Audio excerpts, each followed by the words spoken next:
Yeah, we've got the man himself on the line. It seems we should have our interview with Rapha. There he is. How you doing? I'm doing pretty good. Got the result that I wanted. Really couldn't ask for anything. So I'm pretty happy with today's performance.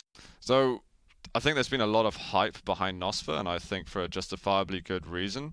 What's it been like playing against him? Do you have it? He seems so aggressive sometimes. How hard are you finding it to deal with the pressure that he's sometimes putting on? I'd say the biggest thing he actually worked on from QuakeCon, like before QuakeCon till now, is his defensive gameplay. And I've noticed that a lot in his matches with other players. And I can tell week by week he's getting stronger and stronger. He reminds me a lot of Cypher, if that makes sense. The way that he tries to play the game isn't necessarily about just cycling the items and controlling and constricting people. It's about he really likes to abuse his hit scan aim, and he plays the player and tries to play a very trappy, angle-oriented play style where you don't expect it, and then he just gets massive amounts of damage in. I was just glad that I read it correctly today and was really ready for it, because if I wasn't, especially with how the start of Blood Covenant went, it could have went downhill pretty quickly for me if I didn't adjust. There was a moment on Blood Covenant where he left a heavy up for a long time. It was in the fairly early periods. I don't know if you noticed at that particular moment that he had done that, but he left a heavy up for a long time. I think it was just after he had built his lead, and he aggressed into you. Is that a mistake that maybe you did actually see, or what made you kind of pick off that opportunity, if you can remember that? Yeah, there were like two opportunities in the game where uh, he decided to leave major items up at his back, and I knew that they were still up. Especially there was a really big delayed mega like halfway through the game, because I knew he was looking for that extra damage. He was looking to catch me off guard, and once I saw the one mistake, I knew I could just rush across the map and I could get there first, get control. And that's just something you have to be, in the present mind of, is knowing like how fast players can get from A to B with their champions. And it's a bit harder to do, like to judge that against light champions, but we're pros. We got to get used to this. And but I think somebody against Doom, it's like he wants to control high ground more. So the kind of gist of, okay, if he's attacking me here, it takes 3 seconds for him to get from Mega to this position, and he was here early. So obviously that item's still up.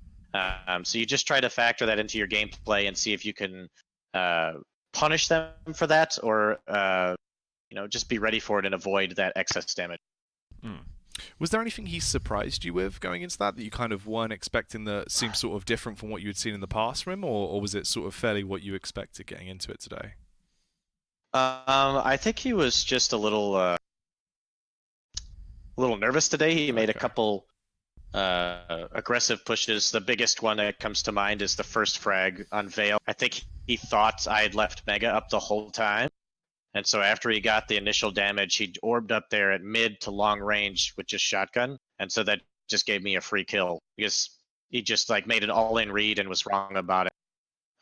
So yeah, probably just a little nervous and not thinking about, what if I actually did take that and if it goes wrong for him. But otherwise, his aim was on today. He was hitting really well. I don't know. I felt like against Saigib, Nosfa had all like the better advantage with LG fights constantly, and we know how good Saigib's aim is. Like we watched him play Toxic at QuakeCon for that placement match, and I just tried to make sure that I was the one that was ready and controlled the tempo for LG, because I knew sometimes he's just going to really good rail fights.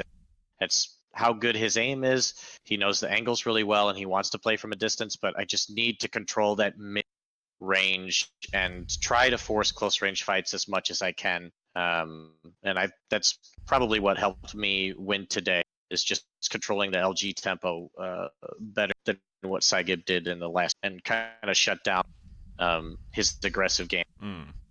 What about on Woken? We saw you play Anarchy. We've had a couple of different styles of Anarchy play today, from Cooler, from Tox. You ended up coming out really aggressive. Do you think that's just part and parcel of what you have to do with Anarchy, or was it a particular style of Anarchy you wanted to deal with Nosfa with? Oh, if I get the right opportunity at the start on Awoken, I want to be aggressive.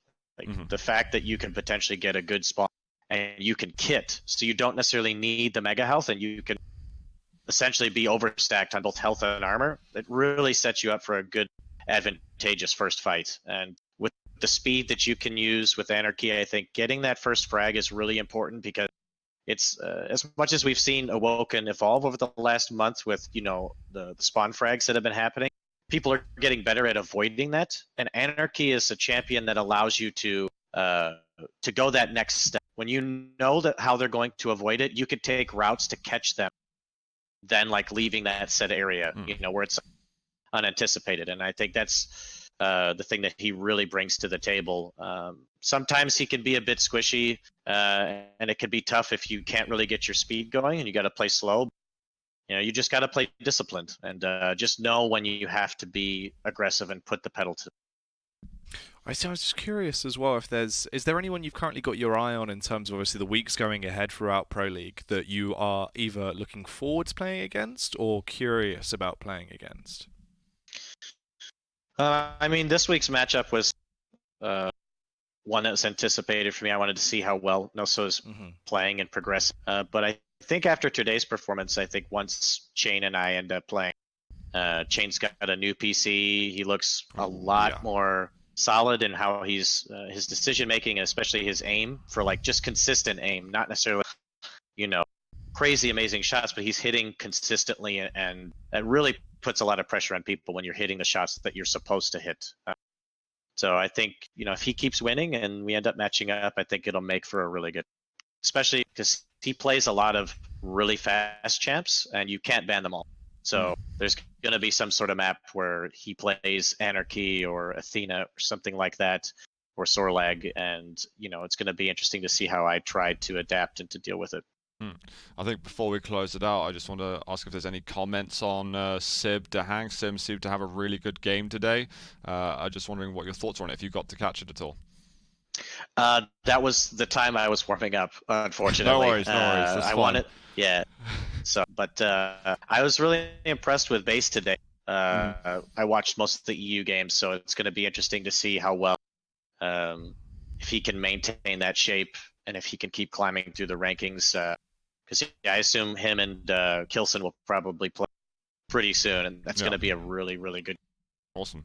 All right, there we go. Thank you so much, Rapha, for coming on. Obviously, congratulations as well on the victory today. It's been wonderful to speak to you. Have a lovely night.